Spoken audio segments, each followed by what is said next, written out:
يا رسول الله سلام عليك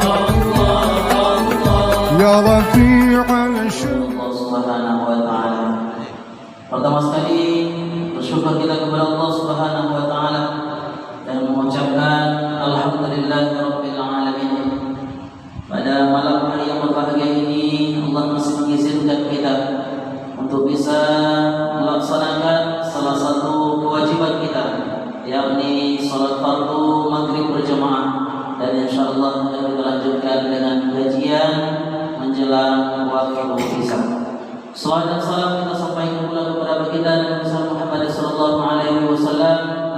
Allahumma shalli ala sayyidina Muhammad wa ala ali sayyidina Muhammad. Assalamu alayka ya Rasulullah. Bapak Ibu jemaah yang dimuliakan Allah Subhanahu wa taala, sebagaimana biasa setiap petang Senin kita melaksanakan kajian rutin, dan tentu kami berharap kepada kaum muslimin dan kaum muslimat, bapak dan ibu-ibu, para remaja, para pemuda, mari kiranya kita ramaikan kajian kita ini untuk menambah ilmu kita dalam melaksanakan amal dan ibadah. Pada minggu yang ketiga ini, sebagaimana biasa, kajian rutin kita akan disampaikan oleh Ustaz Asrul Halahab MPDI. Untuk membuka acara kita ini, mari sama-sama kita buka dengan Ummul Al-Quran. Al-Fatihah.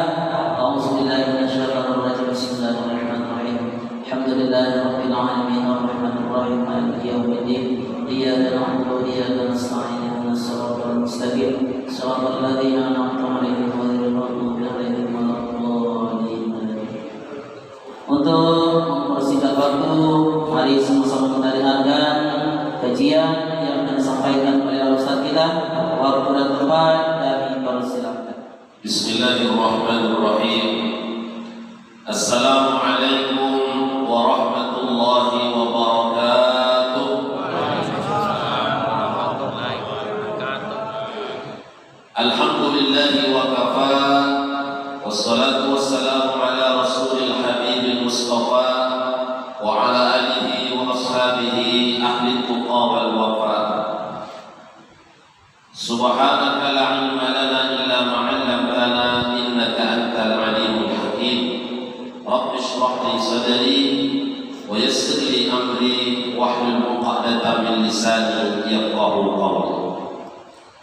Yang kita hormati seluruh pengurus Masjid Raya Ittihadul Khairiyah Desa Kubang Jaya beserta Imam Masjid Raya Ittihadul Khairiyah, para guru-guru, sahabat-sahabat, para ustaz, dan seluruh para orang-orang tua kita ini ramah, bapak-bapak dan ibu-ibu, kaum muslimin dan kaum muslimat jamaah salat maghrib rahimahullah.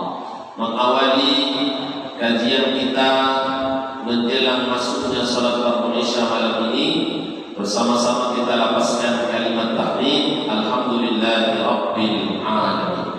Segala puji milik Allah Rabb sekalian alam yang mempertemukan kita malam ini, yang mengizinkan kaki dapat melangkah, kemudian napas bisa kita gerakkan, dan seluruh kita hadir dalam masjid yang mulia ini dengan niat yang ikhlas. Mudah-mudahan duduknya kita dalam majlis ini dipandang sebagai amal soleh, menggugurkan setiap dosa-dosa yang melekat dalam diri kita, dan mudah-mudahan didoakan oleh malaikat-malaikat Allah. Amin ya rabbal alamin. Agar majlis kita ini mendapatkan kesempurnaan di hadapan Allah, bersama-sama kita membacakan salawat kepada Rasulullah. Allahumma salli ala sayyidina Muhammad wa ala ali sayyidina Muhammad. Kita iringi dengan salam kepada Rasulullah. Assalamu alayka ya Rasulullah. Karena perintah ayatnya seperti itu. Inna Allaha wa malaikatahu yusalluna 'alan nabi ya ayyuhalladzina amanu sallu 'alaihi wa sallimu taslima. Ada yang bersolawat, ada yang bersalam. Ada kata solawat, ada kata salam. Maka kalau kita bersolawat kepada Rasulullah, diiringi dengan salam kepada Rasulullah sallallahu alaihi wasallam. Rasulullah SAW tersenyum di hadapan para sahabat. Lalu kemudian Rasulullah menyampaikan perintah di hadapan para sahabat. Tadi datang malaikat Jibril. Lalu kemudian dia berkata, wahai Muhammad, siapa di antara umatmu yang bersalawat sekali kepadamu, maka aku berdoa kepada Allah agar yang bersalawat itu mendapat 10 rahmat. Lalu siapa di antara umatmu yang sekali bersalam kepadamu, kembali aku berdoa kepada Allah agar yang bersalam kepadamu mendapat 10 rahmat. Maka mudah-mudahan salawat yang kita sampaikan kepada Rasulullah mendatangkan rahmat, didoakan oleh malaikat Jibril alaihissalam. Amin ya rabbal alamin. Bapak Ibu yang berbahagia, alhamdulillah pelaksanaan ibadah kurban sudah dilaksanakan dengan baik dan sempurna. Semoga daging kurban yang sudah kita makan menjadi protein, mendatangkan manfaat, menjadi gizi dalam tubuh kita, dan mudah-mudahan mendapatkan barokah. Semoga yang berkurban dapat melaksanakan makna daripada kurban, dan mudah-mudahan tahun depan Allah lapangkan rezeki. Semoga kita dapat berkurban kembali. Amin ya rabbal alamin. Ibu-ibu, daging kurbannya sudah habis? Sudah. Masih ada dalam kulkas? Jadi masing-masing kita ini kan ada yang lambat, ada yang cepat. Yang cepat itu satu hari itu dimasak habis, karena anggotanya ada 30 orang. Ada juga 1 minggu belum habis, 2 minggu belum habis, bahkan sampai sebulan. Oleh karena itu tak masalah. Tapi kalau tak sempat lagi memakan daripada lama-lama dalam kulkas, bagi sama tetangga. Jangan lebih banyaknya membeku daripada kemudian dimanfaatkan, disedekahkan kepada yang lain. Tidak ada yang naik tensi loh kan? Alhamdulillah. Kalau Ustaz Israeli banyak pun dimakan, dia biasa beliau. Memang beliau ahli makan daging kan. Jadi Bapak Ibu yang naik tensi makan daging, banyak-banyak istighfar. Karena ada sesuatu yang bermasalah dalam diri kita. Yang naik asam urat makan daging, banyak-banyak istighfar. Karena istighfar itu amal yang sangat mulia untuk kemudian kita amalkan. Bapak Ibu yang berbahagia, dalam ini ada satu ayat yang akan kita bahas. Ayat ini di dalam surah An-Nahl, surah ke-16 dari urutan surah dalam Quran. An-Nahl artinya lebah. Jadi banyak nama-nama surah dari binatang. Al-Baqarah sapi betina, ya kan? Al-An'am binatang ternak, An-Nahl lebah, An-Namal semut, Al-Ankabut laba-laba, Al-Fil gajah. Itu diantara jenis-jenis binatang yang kemudian menjadi nama surah dalam Al-Quran. Kadang-kadang orang bodoh bertanya, tapi dia bertanya karena memang kebodohannya. Ada bukan nama-nama binatang, nama-nama surah itu. Jadi seolah-olah dia tidak begitu meyakini kesucian Al-Quran. Masa nama binatang menjadi nama surah? Bapak Ibu yang berbahagia, binatang itu diciptakan oleh Allah bukan hanya sebatas diciptakan, tapi dari binatang itu kita mendapatkan manfaat. Manfaat daripada binatang untuk manusia apa? Menurut versi Al-Quran, yang pertama, bahwa binatang itu diciptakan oleh Allah sebagai tunggangan manusia, transportasi. Unta alat kendaraan, kuda alat kendaraan, menjadi tunggangan manusia, menyampaikan dari satu tempat ke tempat yang dituju. Itu binatang. Yang kedua, binatang itu diciptakan oleh Allah sebagai makanan dalam tubuh manusia. Dia membutuhkan protein. Manusia ini butuh makanan berprotein, bernilai gizi yang baik. Maka dari daging-daging binatang yang dihalalkan itulah kita makan. Maka dia sebagai makanan bagi manusia. Yang ketiga, Bapak yang bahagia, fungsi binatang bagi manusia adalah menyampaikan hajat. Menyampaikan hajat. Jadi banyak guru-guru kita dulu menyembelih binatang, dia menyampaikan hajatnya kepada Allah. Bismillahirrahmanirrahim. Ya Allah, sampaikan hajatku. Jadi binatang itu dijadikan sebagai wasilah untuk menyampaikan hajat kepada Allah. Kalau Bapak ingin dapat mudah hajat, sembelihlah binatang, sembelih kambing, bagi-bagi, sembelih kambing, bagi-bagi. Saat menyembelih itu sampaikan hajat. Seiring dengan darah yang disembelih dan binatang itu sebelum jatuh di atas tanah, maka saat itulah kemudian hajat kita sampai kepada Allah. Ini yang mengamalkan sudah banyak. Kemudian yang berikutnya, fungsi binatang bagi manusia, dan binatang itu kita mendapatkan pelajaran hidup. Jadi ada pelajaran hidup. Binatang itu Bapak Ibu tidak ada dia sifat malu. Maka kalau ada binatang tak sholat, biasa. Kalau ada binatang yang tidak ke masjid, itu biasa. Kalau ada binatang yang tidak tidak ingat mati, itu biasa. Karena binatang itu tak punya sifat malu. Mau dia muda, mau dia tua, biasa. Binatang itu tak malu dia. Bahkan ketika dia akan mati pun, belum dia persiapkan dirinya kepada kehidupan kematiannya pun, tak masalah. Karena itu memang sifat binatang, tak ada rasa malunya.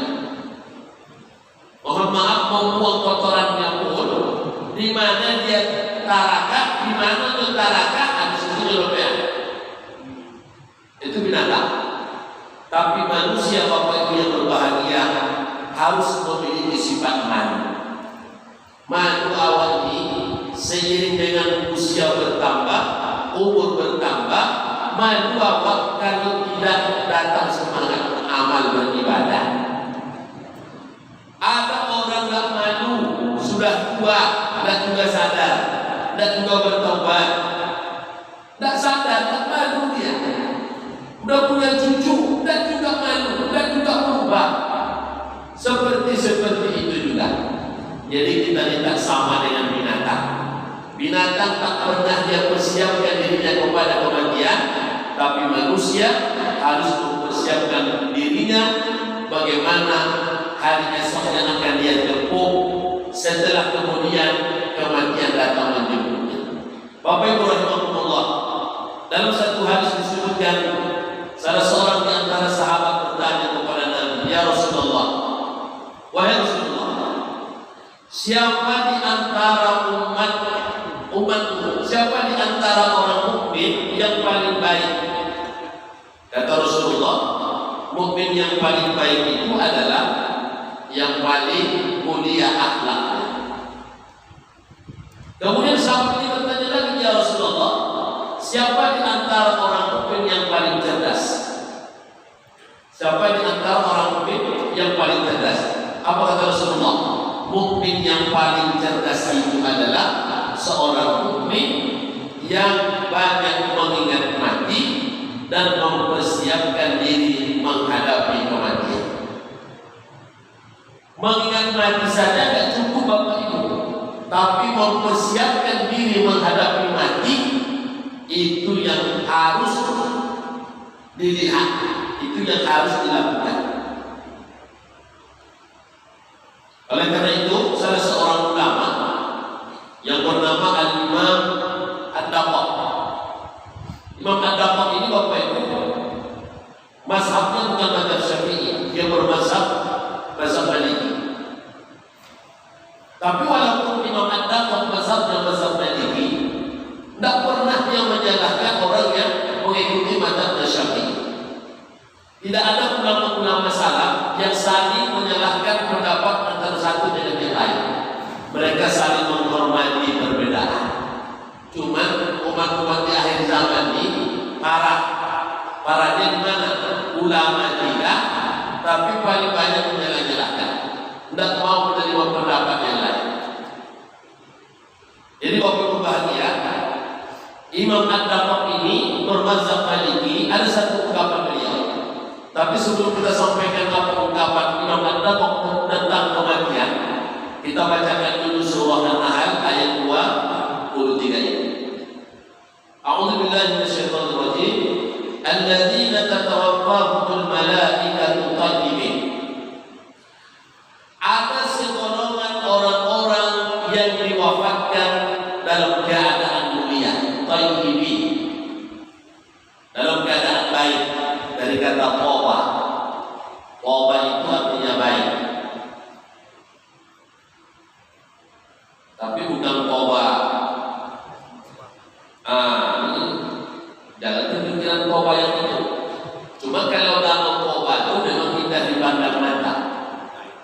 Jadi menurut sebahagian riwayat itu danau itu dulu sudah ada, diciptakan oleh Allah. Lalu kemudian pedagang-pedagang mujarab yang masuk ke Indonesia, sebagian mereka ini ada datangnya dari Arab, menengok danau itu terucap kata-kata toba. Jadi toba itu artinya baik. Toba baik. Ada segolongan manusia kata Allah yang diwafatkan dalam keadaan baik, dalam keadaan mulia. Yaquluna salamun alaikum. Karena baiknya mati mereka itu, dikatakan oleh malaikat kepadanya, salamun alaikum, selamatlah atasmu fulan. Selamatlah atasmu fulan. Udkhulul jannata bima kuntum ta'malun. Masuklah kamu ke dalam surga sebagai amal yang akan dibalas dari setiap amal-amal. Bapak Ibu yang berbahagia, kematian kita yang pasti akan datang menjemput setiap diri kita, yang kita tidak tahu kapan dia datang. Karena waktu mati itu waktu rahasia. Beda dengan waktu sholat. Kalau waktu sholat diberitahu kita waktunya. Maghrib waktu malam ini 18.27. Masuk 18.27 dikumandangkan azan. Isya malam ini waktunya 19 sekian. Subuh besok waktunya jam sekian. Diberitahu waktunya. Mau kita puasa diberitahu Allah waktunya. Kapan waktu puasa? Saat engkau sudah melihat hilal, berpuasalah. Sumuh, berpuasalah liru'yatihi, setelah melihat hilal.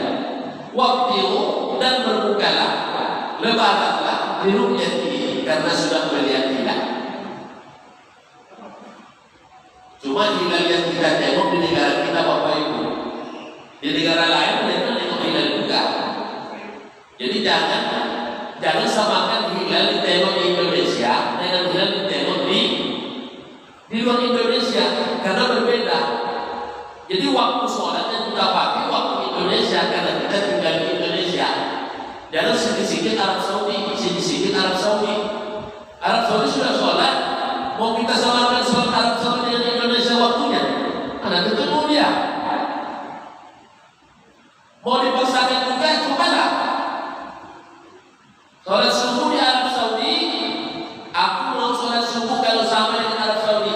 Sholat subuh di Arab Saudi, Bapak Ibu kalau sholat subuh di Indonesia jam 10 pagi atau jam 9. Ada orang sholat subuh jam 9 dengan alasan ikut Arab Saudi.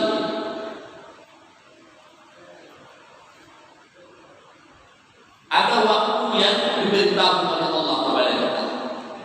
Waktu sholat, waktu puasa, Allah beritahu. Tapi waktu datang kematian itu Allah tidak beritahu. Jadi betul yang dibilang Nabi itu, yang cerdas itu banyak mengingat mati lalu mempersiapkan dirinya kepada kematian. Jangan kita berpikir harus tua baru mati. Nah, semua kita ini punya batasan. Walikulli ummatin ajal. Bagi umat itu ada ajal. Fa idza jaa ajaluhum la yastakhiruna sa'at wa la yastaqdimun. Kalau dia sudah datang, tidak dapat diundur, tak dapat dimajukan.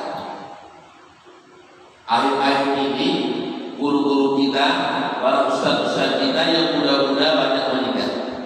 Setahun terakhir ini masih usia-usia muda.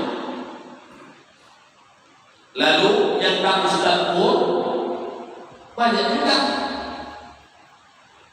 Jadi Bapak yang berbahagia, mari kita betul-betul mendapatkan kematian yang seperti yang disebutkan dalam surah An-Nahl ayat 23 ini. Diwafatkan mereka dalam keadaan baik, lalu mereka mengatakan ucapan selamat. Kenapa selamat?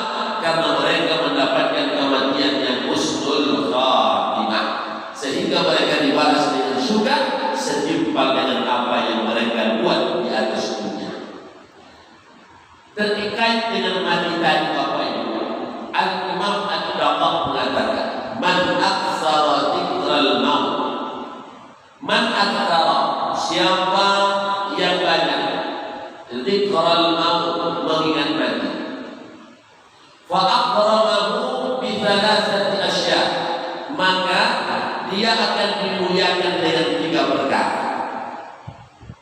Siapa yang banyak mengingat mati, dia akan dimuliakan dengan 3 perkara. Apa yang 3 perkara itu? Yang pertama adalah ta'jilut taubah. Orang yang banyak mengingat mati, maka ta'jilut taubah, maka dia akan segera bertaubat kepada Allah.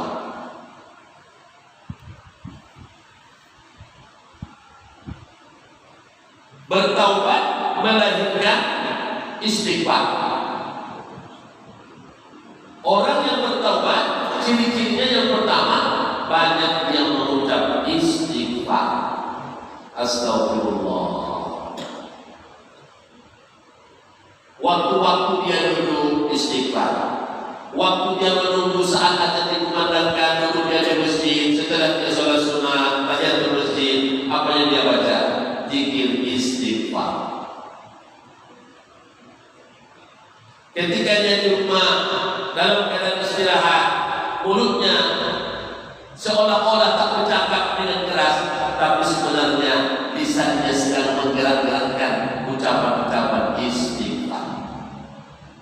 Oleh karena itu kata Nabi, orang yang banyak mengucap istighfar itu, salah satu yang dia dapatkan adalah akan Allah cabut dan Allah hukumkan dosa-dosa yang selama ini melekat dalam dirinya terhadap kelalaiannya kepada Allah di masa-masa dahulu. Karena setiap dosa yang kita buat itu Bapak Ibu akan mencoret noda yang kotor dalam hati kita.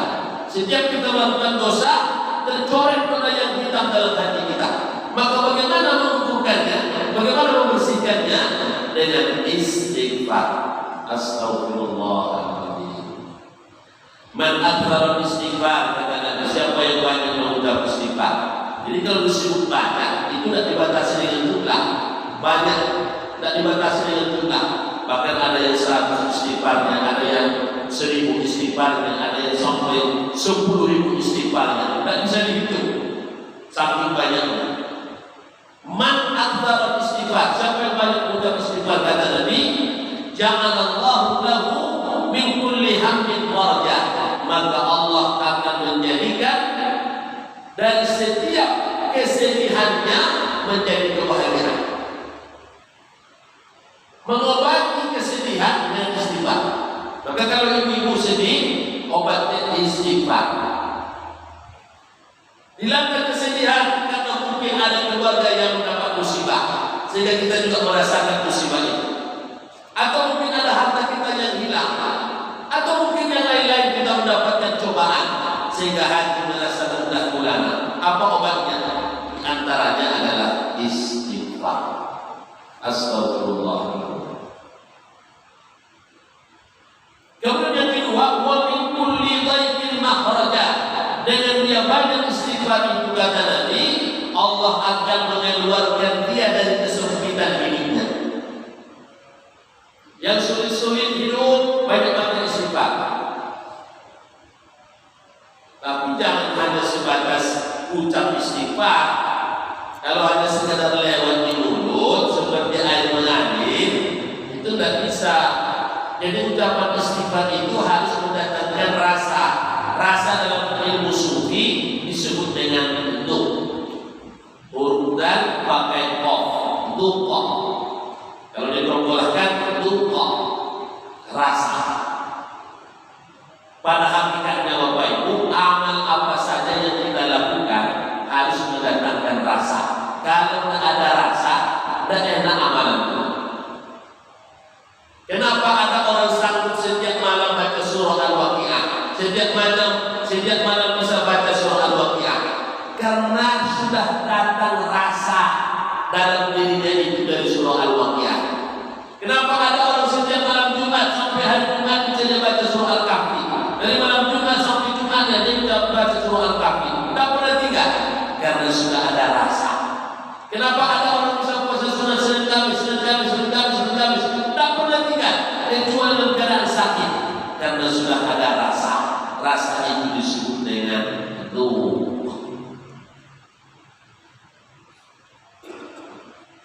Zikir itu juga apa saja zikir yang kita lepaskan kalau tidak ada rasa itu tidak enak. Tapi kalau ada rasa, hitungan Allahu Akbar, Allahu Akbar, alhamdulillah, subhanallah, la ilaha illallah, la ilaha illallah, itu banyak karena ada rasa. Allah, Allah, Allah.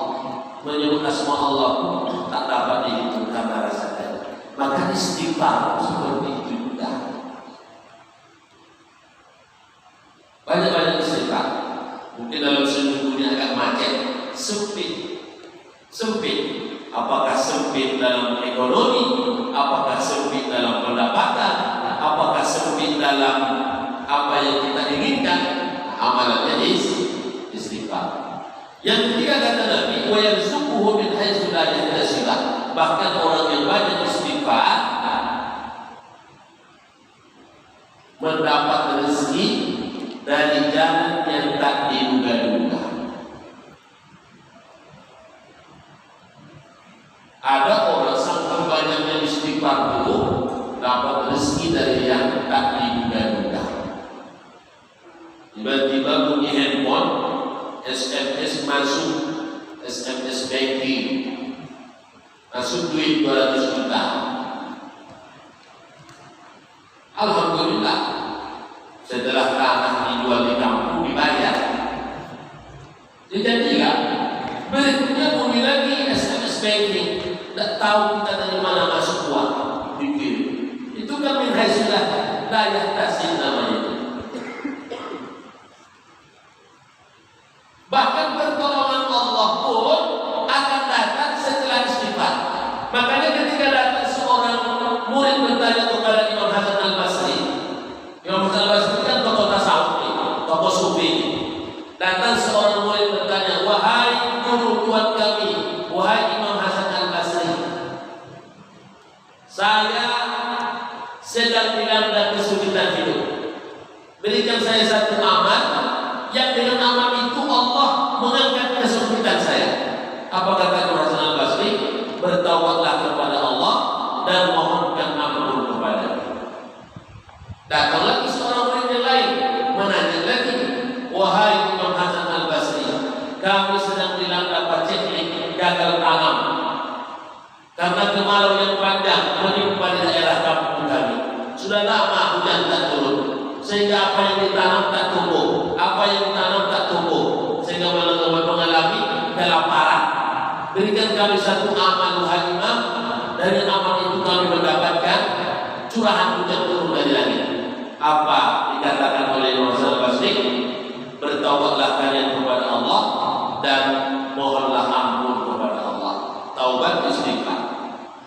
Datang lagi satu lagi, wahai Imam Hasan al-Basri, saya sudah lama menikah tapi tak punya keturunan.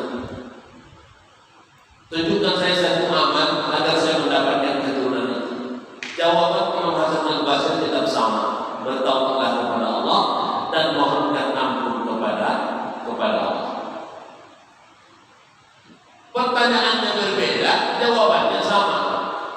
Rupanya apa yang disampaikan oleh Imam Hasan al-Basri ini sudah dijawab Allah dalam Quran. Lihat surah Nur ayat 11. Yursilis samaa'a 'alaikum midrara. Sebelumnya ayat wa qul tastaghfiru rabbakum innahu kana ghaffara. Ini adalah perkataan Nabi Nuh kepada kaumnya. Karena kaum Nabi Nuh ini kan mengejek. Salah satu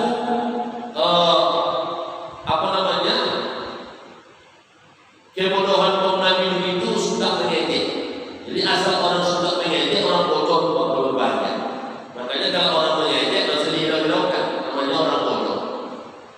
Faqul tastaghfiru rabbakum innahu kana ghaffara. Wahai kaumku, mohonlah kalian kepada Allah karena Allah itu Maha Pengampun.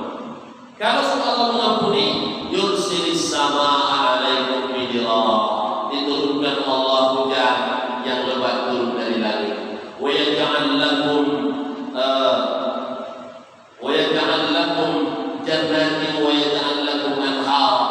Allah datangkan kepada kalian harta-harta yang baik, keturunan yang baik, kemudian rezeki-rezeki yang baik dengan taubat dan istighfar. Tuba kata Nabi, beruntung liman wajada sahibatihi istighfarun katsiran. Siapa yang dalam buku catatannya terdapat istighfar. Masing-masing kita ini kan ada punya catatan amal masing-masing. Jadi kalau dalam catatan amal itu ada istighfar, amal siang istighfar, itu beruntung kata Nabi. Tuba liman wajada sahibatihi istighfar. Beruntung mereka yang dalam catatan amalnya ada istighfar. Bapak Ibu bahagia, hikmah menyemati kata Allah ta'jilul taubah. Dia akan segera bertaubat. Yang kedua, hikmah menyemati kata Allah adalah wa nasyatul ibadah. Dengan banyak menyemati itu maka dia akan bersemangat untuk beribadah. Bersemangat. Walau dalam keadaan badannya meriang-meriang, tapi kalau dia ingat mati, meriang itu bisa hilang. Bapak Ibu bahagia. Begitu semangatnya dia mau beribadah. Aturannya kaki tidak bisa lagi berangkat ke masjid, tapi karena ingat mati, walaupun melangkah-langkah sedikit, walaupun kadang-kadang lantai meleset, lantai jatuh, itu semua dia pedulikan.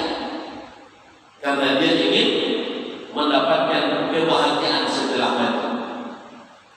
Orang yang tidak mati semangat beribadah.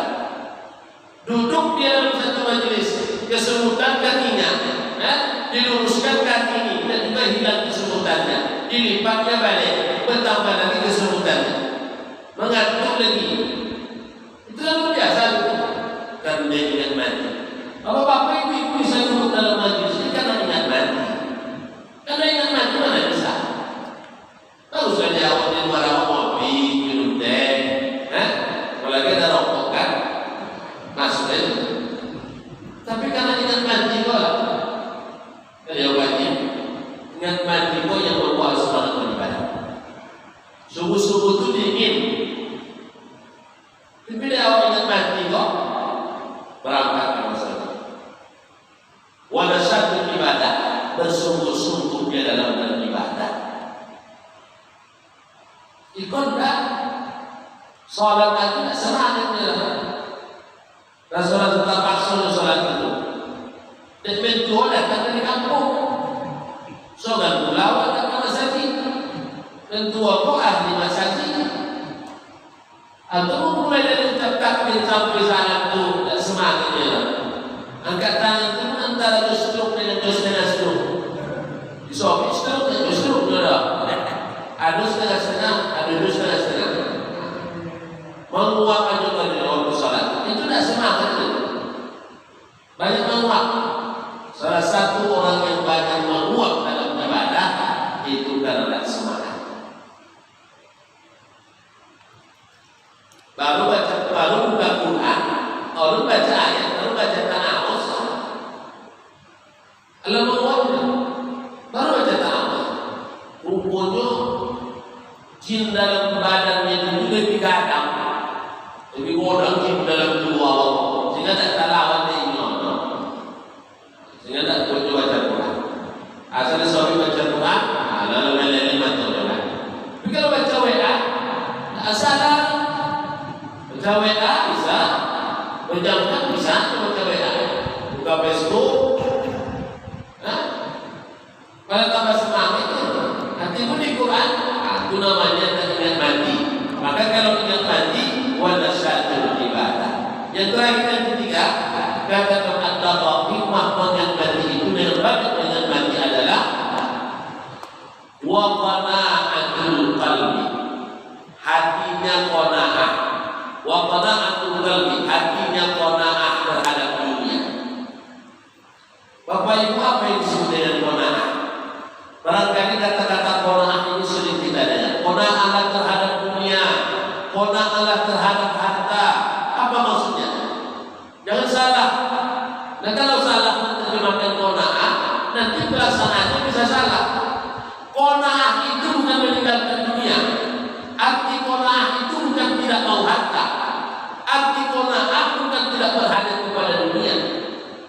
Qana'ah itu artinya tidak dimasukkan dunia dalam hatinya, harta tidak masuk ke dalam hatinya, jabatan tak masuk ke dalam hatinya, tapi yang namanya dunia, harta, jabatan, kedudukan apa saja itu dalam genggaman tangan. Kapan dia mau campakkan bisa, mau dikemanakan bisa, jadi tidak masuk ke dalam hati. Itu yang disebut dengan qana'ah. Kiasannya seperti itu. Jadi qana'ah itu bukan dia tidak butuh kepada dunia, tapi dunia tidak membuat dia lalai. Orang yang qana'ah terhadap harta bukan dia tidak berhadap kepada harta, tapi dengan harta itu dia tidak melakukan yang haram, menghalalkan segala cara. Itu tak. Jadi qana'ah lahir karena banyak mengingat mati. Kalau orang yang mati, mana berani dia menyerobot tanah? Mana berani menyerobot tanah? Kalau orang yang mati, mana berani dia memasukkan surat? Tapi karena tidak ingat mati, itulah berlapis-lapis surat. Satu tanah 20 suratnya. Akhirnya siapa surat yang paling tua itulah yang menang. Ada surat tahun 70 itulah yang menang. Yang surat 2010 kalah. Apakah surat yang 70 itu yang menjamin bahwa dia yang pemilik tanah? Orang-orang tua dulu beli tanah tak pakai surat. Jadi yang nak pilih awak jangan digarap. Itu maksudnya. Beko mati tak boleh mati itu. Dulu kita nama ngaji kan. Salah satu yang tak boleh mati itu dia biasa-biasa sengketa tanah. Karena dalam diri awak kalau ada unsur tanah. Dalam diri kita ini ada unsur tanah, unsur air, unsur api, unsur udara. Makanya kalau ada orang Indonesia mati di Arab Saudi, mati di Mekah, awak tak heran tak? Bisa saja dalam diri itu ada tanah Arab Saudi itu, mungkin ada datangnya dulu. Makanya meninggal di situ. Ada orang tak lama di Kubang meninggal di Indonesia. Kok bisa Pak Ustaz? Bisa saja tanah Siak itu ada dalam dirinya, unsur tanah Siak.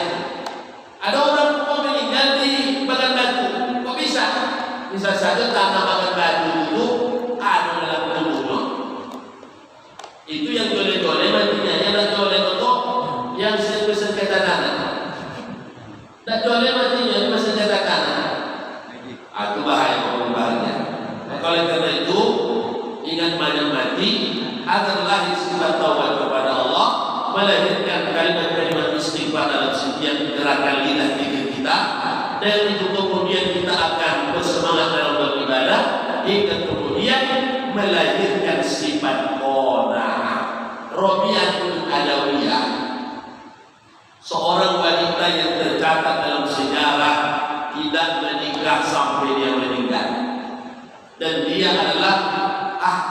sufi. Kesufian Rabi'atul Adawiyah itu luar biasa.